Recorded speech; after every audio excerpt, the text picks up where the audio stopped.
Welcome to Weathered Questions, where we answer the questions on your radar.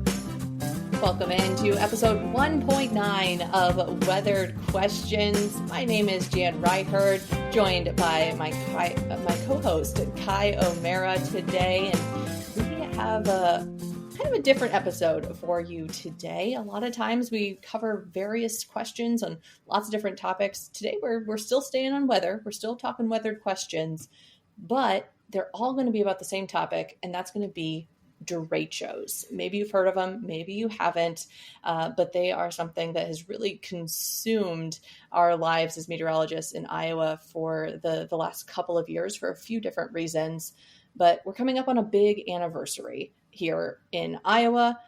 Kai working that event back in 2020, the August 10th derecho that impacted much of the state, actually. And so we're going to talk a little bit about that and some of the common questions that we get, and a few new questions coming in as well that are related to derechos. Kai, what do you remember about August 10th of 2020? Well, that was kind of a unique day for me because, of course, we know that COVID was going on when all that went down. And I was actually in the middle of attempting to enjoy a 5-day weekend. I was trying to, at least my best. And then once we started looking at radar, late in the morning, I kind of went around to all my neighbors and I said, listen, this is, we're going to get a lot of wind. Get your cars in the garage, shut your doors, lock your doors, and do the best you can. And, turn your patio furniture over before the storm does it for you. Mm-hmm. And then we all got hit at about 12:30. And I never even made it in the station. Rest of the team was there taking care of it. I tried to do what I could to update people. And then, of course, we lost cell service and power and all that fun. And it took us right back to the 1980s without any sort of communication except for one radio station that stayed on. So I also found that you can indeed indirectly grill a frozen pizza if you're in a jam. Because everybody's freezer food went bad. All the frozen food went bad. Yeah. And we just were out there, eating popsicles for breakfast and things like that, but helping each other clear up the damage and everything. But it was one of those deals where I think everybody was enjoying the weekend and didn't quite realize that this behemoth was going to be hitting, in 24 hours. And that remains one of the challenges with derechos, which we're going to get into on this episode of just, the lead time is always questionable. It's always pretty short. And one of the problems in general, just with meteorology in the 21st century, right? We've got all these tools, all this information, but actually getting it to people where they are is increasingly difficult because there's so many different places that people can get that information. That if they're not looking at the few places that you do have it, and they're choosing a different source, maybe they're not getting that information as well. So. Yeah. Well, maybe we'll get into that a little bit of safety bit too. Yeah. The big thing about August 10th, though, is for a lot of folks that got hit directly, they never knew what a derecho was. They'd never heard the term. And it just kind of came out all of a sudden. And everybody goes, wait, we got hit by something different. So as we kind of start off this all derecho show, Jan, what is a derecho and what's the best way that we can kind of summarize it for everybody listening of what a typical derecho might be? Yeah. So like you just noted there, it was a term that maybe not a lot of people were familiar with prior to that event, at least in Eastern Iowa. And most people in general, I would say across the country, probably aren't familiar with the term at all, or unless you've been hit by one.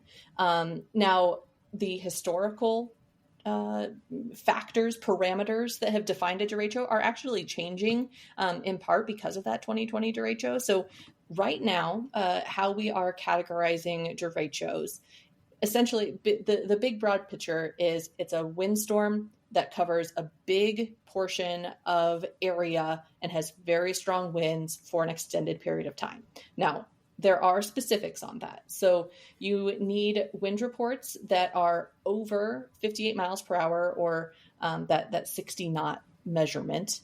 And then they need to cover an area that is at least 250 miles long. Now that is smaller than it used to be. And we'll get into that a little bit later, but 250 miles basically in coverage, and you have those wind speeds that are over 58 miles per hour. You do need some specifics in terms of several 75 mile per hour reports. And you need them to be kind of more condensed. So you need them to be occurring within that at least 1 hour of each other. You can't have too much time between them. So again, we can get into the really weedy details of all of this and all the numbers, and there's plenty more that we're not mentioning. But the big picture idea is a lot of wind, very strong wind that's over that severe threshold for a severe thunderstorm, and it's happening in a concentrated area, but it's spanning a kind of portion of the country that's at least 250 miles. So think about, a storm that starts in one state and tracks across another state or two or three or more. That's the kind of storm that we're talking about with a derecho. Well, and with what you just said, I can imagine a lot of folks that went through the 2020 storm going, hey, what she just said wasn't what I had. Mm-hmm. I had a whole lot more than that. Mm-hmm. And that's the issue with this term is with tornadoes, we do have, EF0 to EF5. With hurricanes, we do have Cat 1 to 5. With derechos, that's just what they are. That's the definition. And the key word there that you had mentioned, higher or stronger, yep, or both of them. And so when this kind of stuff happens, it's ultimately going to give a pretty strong response to most folks. If they hear that a derecho may be coming, or if they hear they just got hit by one, they may say, well, I have no damage. Like there's no way that could possibly have been one. And it's kind of one of those baptized by fire situations where that's what happened in 2020 to a lot of people is they got hit for the first time in their community. And it was particularly severe. In fact, to this day, as of this recording at least, mm-hmm, it's the strongest derecho in North American history. And it happened to hit you squarely in the jaw. Same thing happened earlier in my broadcast tenure with Parkersburg and New Hartford back in mm-hmm 2008. Those folks got hit right in the jaw by an EF5 tornado. And every tornado warning after that, logically, created a very stressful response. And then we had a huge flood that moved through Iowa, and every flood warning after that naturally created a large response. And so this is very typical from what we can tell is people get a little anxious when they see the term, but I think it's very important to understand that, yes, it's still a significant wind event.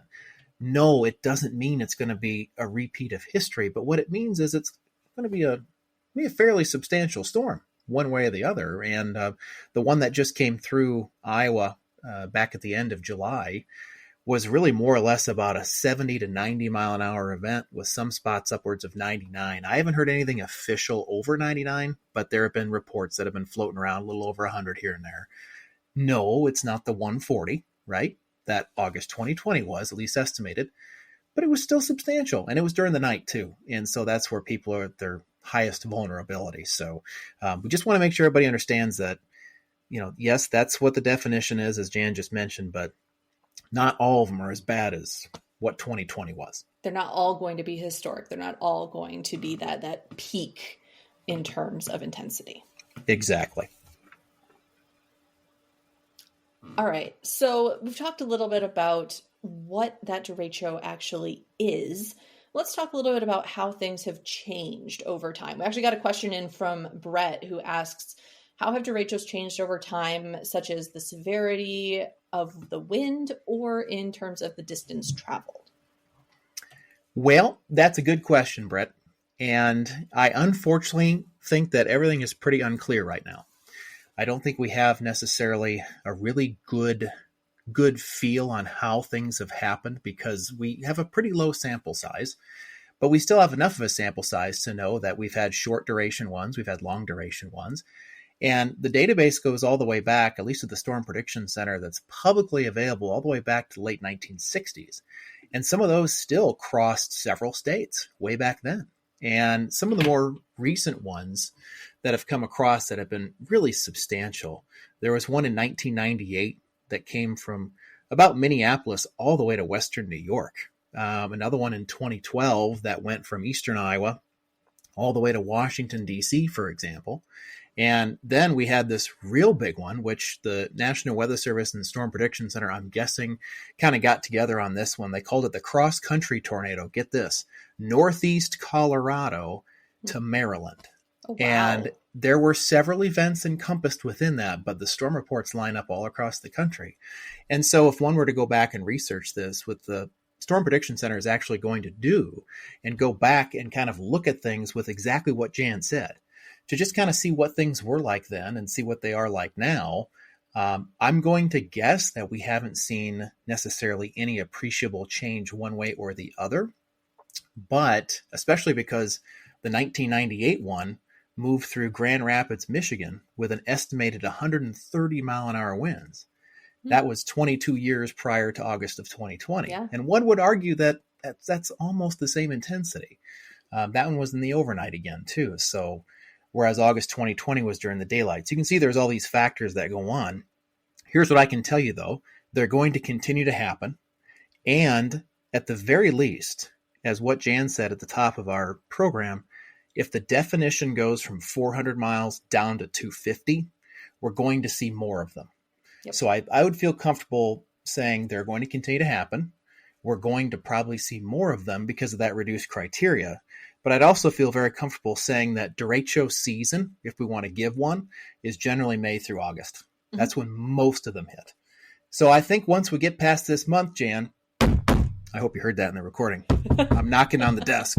Yeah, once we get back into school, I'm hoping we're kind of done for the year, at least for the upper Midwest. Yeah. So, kind of talking about that, right? That quote unquote derecho season, which is not truly a thing. They can happen any time of year. Exactly. But they're going to be more heightened, similar to severe storms and tornadoes, that during those peak heating months when you get those extreme temperature differentials and things that are feeding those thunderstorms and all that energy out in the atmosphere.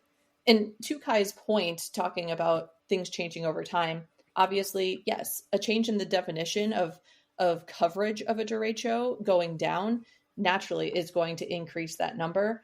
The other thing to consider as we're looking back in history of these storms, derechos are not rare. They do happen quite frequently across the country. In fact, not getting one in the country or not getting multiple in the country in a single year, that would be rare. Mm-hmm. So we do tend to get 1, 2, 3 at least every year. But something to consider is that as technology continues to advance, even in the last, 5 years, especially in the last 25 years or 50 years, and even further back from when the derechos actually started being studied, think about our weather instruments in terms of measuring wind, in terms of measuring weather in general, and in terms of forecasting weather. All of that has gotten better as well. So we're more better able to measure the wind that's happening, measure the storms that are happening, as well as predict where they're going to happen and have the instruments in those places to measure them. So that also is going to potentially change things, in addition to having more people and more people spread out that are able to experience those storms or report those storms, because we can communicate better as well. So there's a lot of different factors, kind of like Kai said, that are going to maybe influence what seems like an increase in those storms, but doesn't necessarily specifically correlate to an increase. Right. We also got to give a little love to the Community Collaborative Rain and Hail Snow Network. Hail and Snow Network. Ross. Coco Ross. That continues to expand by the month. And those are volunteer observers that are trained. And that database is extensive. And all of a sudden, 15 years ago, you didn't have any of those spotters around. And now you have multiple spotters in multiple counties of states. And sometimes they're so dense, you've got to zoom in on the map and click on every single comment. And if everybody's kind of lined up saying, hey, our gusts were pretty high last night, that helps the Weather Service and the Storm Prediction Center realize how strong was this stuff. So exactly to your point, Jan, with more spotters comes more data, which is good for what we do. We want to get into our trivia question here for this episode. This is going to be a fun one. It's going to be one of those where you're like, okay, I'm probably going to be throwing a dart. So be thinking about it when I give you the question. We'll give you plenty of time to think about it. So here it is. Where was the term derecho first coined? Is it A, Alabama, B, Nebraska, C, Illinois, or D, Iowa? Be thinking about those 4 options. We'll be right back with your answer. My name's Bill. I've been a window expert at Hometown Restyling for 20 years. I love working in Eastern Iowa. These are neighborhoods I've known my whole life. I treat these homes like my own. I'm a craftsman. I want to know this job is installed correctly, that it measures up in every way. Trust your project with an expert like me. Hometown Restyling, your local residential remodeler. Visit hometownrestyling.com. Today's trivia question. Alrighty, hopefully you've had a chance to think about that. This is a fun one because all 4 of these states get derechos. Okay, so it's A, B, C, or D. Where was the term derecho first coined? A, Alabama, B, Nebraska, C, Illinois, or is it D, Iowa? So, for all of you that enjoy the Alabama Crimson Tide football team, you're wrong. Nebraska Cornhuskers, you're wrong. Illinois, it is D, Iowa. It was first coined in Iowa. Such a cool statistic, Jan. Yeah, and we're not saying that just because we're meteorologists from Iowa, right? Like, it actually truly did get coined here. Yeah. All the way back in 1888. Like, think about that. Just everything else that was happening and where technology was. But some guy was studying derechos. His name was Gustavus Heinrichs, a doctor and a professor of physics at the University of Iowa. Was doing research, and he actually kind of coined that term in a paper that he was writing. Now, anybody who speaks Spanish may have a little inkling as to that they've heard that word before, and it does in fact come from the Spanish roots. So there is some reason for that as well. I guess I don't know if Professor Heinrichs had a history in Spanish. I don't really know, other than that he taught at Iowa anymore on him specifically, but maybe there was a specific reason that he chose that outside of just it happening to be Spanish. I don't know. I don't know either. The small little publication, though, it says History of the Derecho, and he puts a bullet point number 2. Even before organizing the first state weather service in this country, I had noticed some of the peculiarities of the storm, which I now propose to call the derecho. And the storm would have happened on July 31st, 1877. He didn't get to the term until 1888, but it was a northwest to south moving line that spread out as it went, very much like you typically see. And July is also peak month for severe wind in the upper Midwest. And so that also ties into Brett's previous question of how they changed over time. I wish I had more data to tell you, but according to Heinrichs, in the 1800s, this was happening, and it was happening about the time of year you'd expect them to be. So it's a tough question. It's a tough question to get into with something like that. Yeah, it's just something that, we truly need more data points in order to be able to answer it. And, that's not me wishing for these storms on anyone, absolutely. But with those storms, hopefully we are able to learn a little bit more and understand them better and be able to better predict things, as well as understand the frequency and things like that you're asking, which is a perfect segue into talking a little bit about that forecasting aspect. So, Kai, we got a question from Drew and Grimes, and he asked, how can you tell if a derecho might be on the way? So kind of getting into the forecasting of a derecho and maybe why it's not always a long time in advance that we're able to forecast those. Yeah, it's a tough question. And there's 2 things we can kind of talk about here. We can break it up into 2 different things. Number 1, once we already have it developed on radar, if you start seeing kind of a backwards C orientation, almost like a backwards kidney bean coming at you really quickly, and it hasn't weakened, and it's been out there for a couple hours, and it seems like it's coming your way, and it's looking pretty strong, we probably have one ongoing on radar, but we don't classify those until they're totally done so we can see what all the storm reports are. But from the point of before we even have a cloud in the sky, can we tell this? It's difficult because a lot of the ingredients required for derechos might already be present on a common summer day, because we have heat and humidity all the time in the Midwest and really most of the country.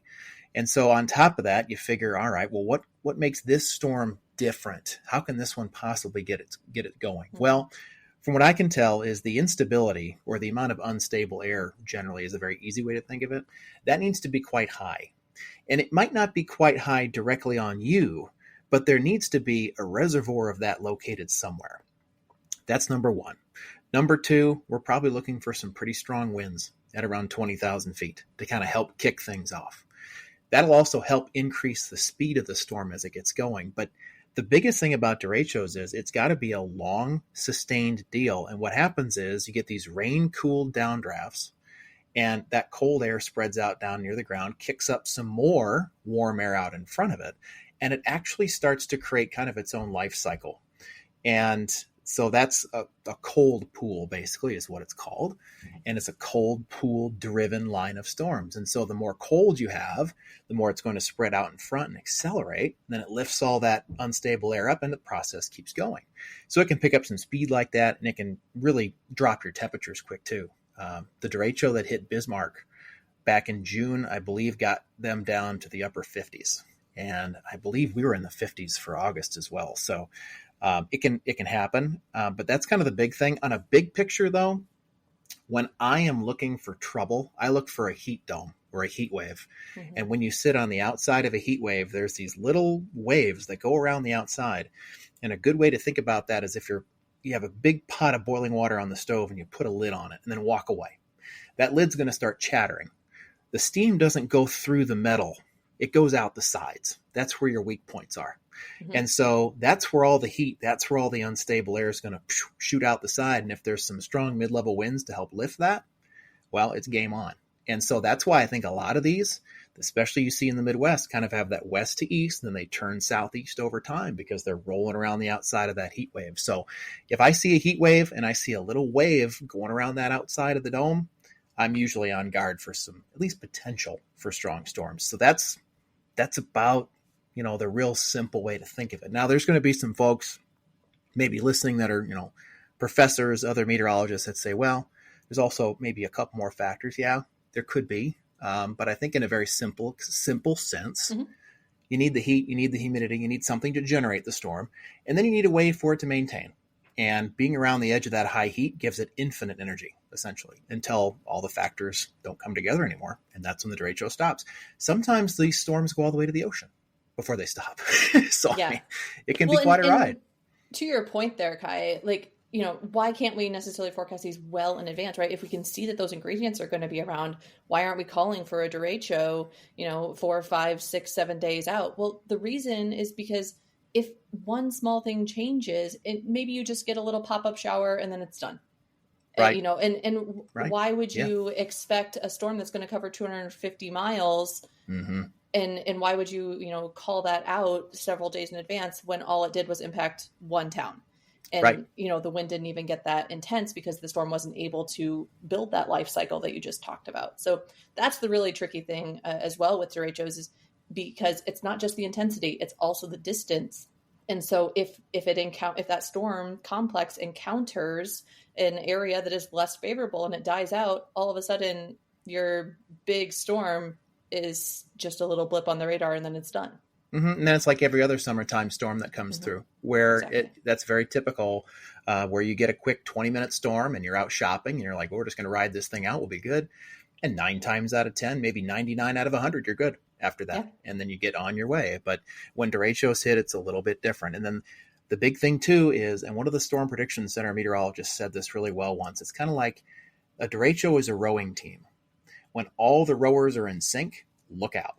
Mm-hmm. But do you know how many hours of practice it takes for all those folks to get in sync and do that kind of speed? So you have to have the ingredients, and they've got to be linked up perfectly when you have these strong derechos come through. And that's why, to your point, they're not a rare thing in the country, but for your individual home, you're probably not going to see them every year. Yeah. Different parts of the country will, but your individual address probably won't. So that gets us into our final one today. This is, again, from Brett in Eastern Iowa. Do you see a derecho forecast, advisory, or watch being a thing in the future? I think this is a very good question. Jan, you want to take a shot at it here? Yeah, I mean, it's tough to say, right? Because we're not the SPC, we're not the ones who are able to make that call. But right now, as things stand, a derecho essentially is covered by a severe thunderstorm warning. And unfortunately, I'm guessing most people listening probably don't take those severe thunderstorm warnings maybe as seriously as, getting to your basement or taking those extra precautions that you might if you knew that there was very intense winds capable in a derecho. No, again, we talked about the range, right? It could be 70 miles an hour. It could be up to 140 miles an hour. Mm-hmm. And that's obviously going to change that. Now, since the 2020 derecho, there have been some changes to those severe thunderstorm warnings that have kind of added some categories in. But at this point, there is not a derecho forecast advisory warning. And as far as I'm aware, not really talk of it either, Kai. I have not heard much talk of doing that. I think it would be rather difficult because, again, you might have a severe thunderstorm coming through that is not going to last very long, but it's producing 90-mile-an-hour winds. And maybe it's only going to last a county or two, and then it's probably going to die. Or it's so early on in the game, you don't know if it's going to turn into one. So it's very difficult. But I will tell you that if the Storm Prediction Center and your local broadcasters and the National Weather Service are worried about such a potential, they'll use the word in their products. They'll put it out and say, could have a potential derecho here today. And that's why it goes back to exactly your point at the very beginning of this program. What's the definition of a derecho, which we've already talked about. So it's really important in that sense, Jan. But will it happen in the future? I'm not sure. But right now, that's not a thing. Right now, it's not a thing. And as handy as it would be, it's probably still going to be covered under a severe thunderstorm warning. Yep, precisely. With that, we have concluded already. It's gone by really quickly. And as you can tell, we could probably speak on this for hours. And so what that means is, yes, this is a derecho only episode, but if you still have stuff, then maybe this spurred some more thinking in your mind about a question that, I didn't have a question earlier, but now I do. Ask it anyway. It doesn't mean we can't bring it back up in future episodes, but we're concluding this one, and we always encourage you to submit your questions. We want to know what's on your radar. You can email questions to weatheredquestions@gmail.com to join in that conversation. And we also want to thank everybody who has listened. We're over 500 downloads now. Very cool, very neat thing, especially just for two people that want to talk about the weather. And that's really all we've been doing. And for those leaving reviews and honest feedback, we appreciate you on that regard as well. So again, thank you very much for joining us. Email us those questions to weatheredquestions@gmail.com.